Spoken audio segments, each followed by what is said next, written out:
ассалому алейкум, подписчикои азиз. Рӯзи ҳаматон ба хайру шодӣ бошад.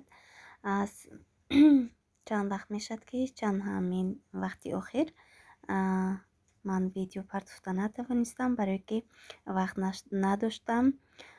Беҳад серкор будам. Аз сабаби дар хона буд, баъд ҳамин даву чортараф гем ҳамин серташвиш будам. Барои ҳамин хай видеоҳо бисёр буд, фақат монтаж кардагӣ набудам. Барои ҳамин партофта натавонистам видеоҳома.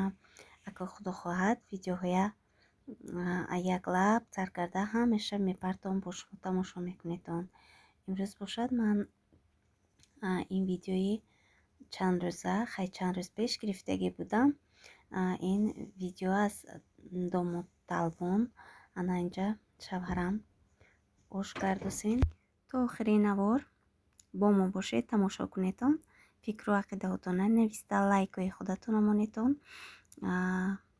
бо дар пеш бо наворои ҷолиб ҳатман шумо ба ман наворое мепартон, бо тамошо мекунедон.